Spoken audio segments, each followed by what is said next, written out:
what do you advise people for that? Do you advise people to kind of start off with a specialty, or do you think that somebody could walk in with saying, hey, I do everything and do well? I would say if you can do everything and it sounds great, then wonderful. I mean, the closest thing I can really do to analyze it is, I spent a lot of time as a guitar player, around a lot of guitar players, because I taught at a summer workshop for many, many years. And that was where I sort of cut my teeth as a teacher and where I learned a lot. And I remember there were always a couple of guys who seemed like they could play anything, like any style, any sound, and kill it. But I still don't kind of know what they sound like. Right. And it's a really, like, doing music for hire for other people. Like, it's the Venn diagram, right? Like, here's you and here's what they want. And the best case scenario is that sliver in the middle where they want what you are good at.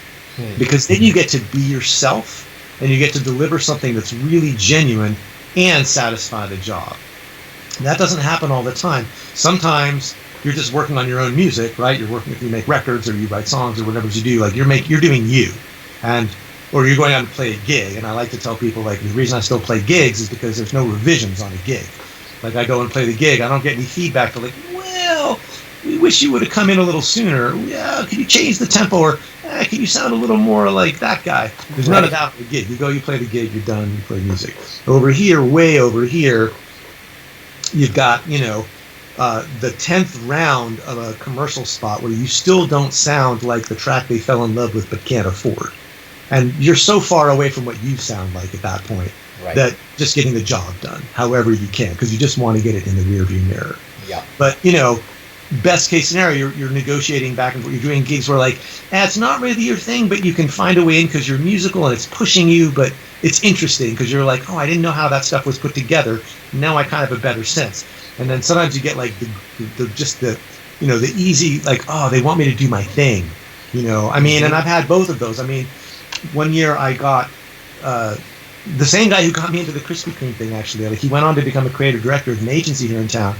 And this was like the greatest kind of phone call you want to get, where they called up and they were like, we have 7 spots to do for Frost Bank, because they do a lot of regional, Frost Bank is big all over the Southwest, and this agency does a lot of regional stuff.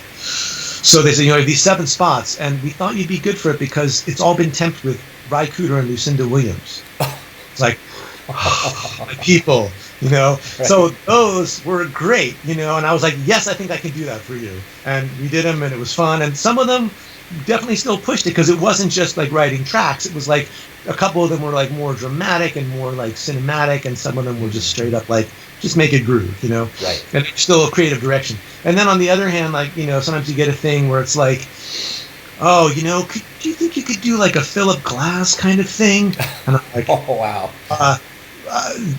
No, but but yes, because it's like the story. I can't remember who it was. It was one. I was reading an interview with one of these great film composers, Elmer Bernstein or somebody, and he was like, the hell of the job is like the director sits you down and plays you one of the Brandenburg concertos and says, okay, now you make one. You're just like, this is the epitome of someone else's lifelong pursuit of the craft. Yeah. And that's why you just like knock one off in a weekend because that's what they need for the, that's just ludicrous. Right. But if you ever have to do that, you're like, you go from knowing 0% about Philip Glass to 0.01% about, and you learn something along the way, even though it probably killed you. Right. And as you pointed out, it pushes you and you expand as a musician, and that's got to be pretty amazing. Yeah. You get to learn a lot when you do this, and that's kept me going for a long time. The first 4 or 5 years of it was just like learning all the time. And it was just, not that I'm not now, but it was so steep at the beginning. Right. But it was I kind of, my kids had just been born. I didn't really have time to go out and play gigs or anything. I was just in my studio working on this kind of work, but it really fed me creatively because there was always something new going on, whether it was a technical thing or a creative thing or a compositional thing, whatever. So what are you working on now? What is there anything around the corner that's coming up for you? Or?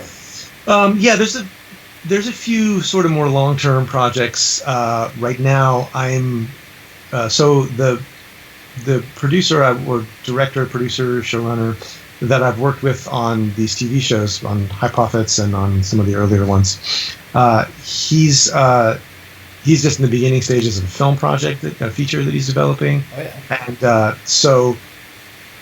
this is kind of unusual to work this way, but the film's still in development. It's not been shot, and usually as a composer, you don't get to come in until the last frantic 5 weeks when they're finished. They're like, hopefully you get a final cut, and they're still putting everything else together, and the music's under this crazy deadline.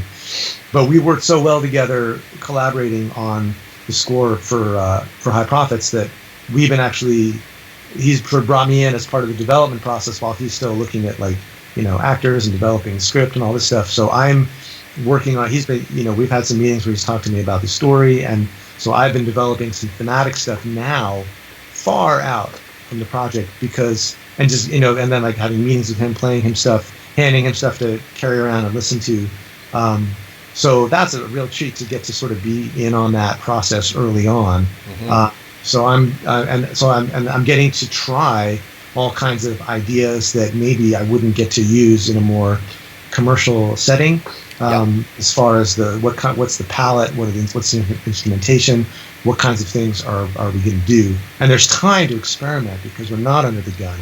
So, I've been able to do things like build my own samples out of my own sounds. We wanted like some wooden flute, kind of bamboo flute, Peruvian panpipe kind of thing. So, I have one flute that I've had since I was a kid, and so I played a bunch of notes in it and like scrambled it all in Contact and made my own chromatic instrument out of it to use, and just things that I wouldn't take the time to do when I'm under a 4-hour turnaround for a commercial or something. Right. So that's been a really satisfying thing, more over on the art side of things. And then I'm writing some more library tracks right now, and sort of on like kind of a specific assignment from a couple of different people who we would like some tracks like this, we would like some tracks like that, and so I'm kind of building some templates and like going, okay, well here's how I'm gonna make some tracks like that. So kind of smoothing out my process of when I'm doing tracks that involve drums and I'm programming drums, like just figuring out like a more efficient way to get my drum tracks built, and so that everything's tighter with the guitar and the drums more in sync. And so again, like because it's not a super deadline thing, but it is a job and I do have to turn it in sometime, I'm using it as an opportunity to like improve that part of my chops. I mean, I'm studying, I'm like learning, I'm going back and reviewing, like taking these online classes about counterpoint and orchestration, because I never learned it properly in school, and nobody calls me to do that now, but I'd like to have that kind of rigor and depth in the things that I'm working on. So I'm trying to get sharp on that, because it's a deep study that I'll never be the guy they call for that, but it might inform what I do in a way that makes things sound cooler. Right. Well, you've got the curse of music in you. And that's, I guess that's what happens, right? I mean, it's, on the one hand, it's amazing that, we get to do what we love to do. Both of us have had a career in music, and that's, great that we've been able to do that. But at the same time, it's not always easy, and it's always a learning process. And but it's this thing that so many, I'm sure a lot of the viewers out there feel compelled to make music.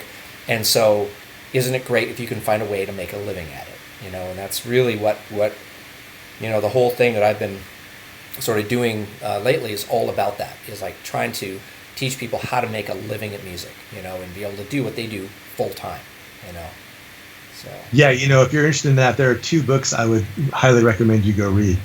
One is The War of Art by Stephen Pressfield, and the other Big Magic by Elizabeth Gilbert. And especially the Elizabeth Gilbert, if you want to make a living from music, it's worth reading her book. And she's the one who wrote Eat, Pray, Love. Oh, wow. And, and I've always been a guy who's like, yeah, it's important to me to make a living with my bare hands doing the thing that I care about. But after reading her book, it was the first time in 25 years that I thought, maybe it would have been hip to have another kind of job for a while and not try to feed myself with the thing I care about the most. So that it's just fact, because she's a warrior for her artwork, but she did it a different way, and it's interesting. And Stephen Pressfield, on the other hand, is a guy who's just like, You get up every day, you put on your hard hat, you walk down to the factory, and you put in your hours at your work. Right. You know, and they're both great points of view, and I think about them both all the time in terms of this very thing of like, what does it mean to make a living with your work? Right. Oh, excellent recommendations. Well, very cool, David. I really appreciate that. And do you have any music online? Like, do you do your own personal? Yeah, I mean, you can go to my website's davidhamburger.com, and there's a page that's got cues from the different TV shows and films we've been talking about. There's a page of spots and different kinds of commercials and things that I've done where you can see music to picture. And then I also have a completely different. The other part of my life is as a guitar player, and somebody who teaches about that. And so I have a website called Fretboard Confidential where I have lessons up and things like that. Nice. So. Do you do personal lessons over Skype or anything like that, or? I don't really. I get asked about that. I don't really. For the longest time, I've been too clobbered time-wise to really make that happen. So mostly, I have these free videos up, and then a couple of times a year, I offer an interactive online workshop. Cool. So, right that's on. what I do. That's amazing. Well, thank you so much, David. I actually asked you for a 10-minute interview, and I have what I'll probably turn into the Tolkien trilogy. I'll probably chop it up and send it out like a third at a time, so people can watch it in their busy days here. But amazing, such a great interview, such amazing information, and such an inside peek behind sort of your world in composing. So really awesome. Thanks. This has been a lot of fun. I'm glad you asked me.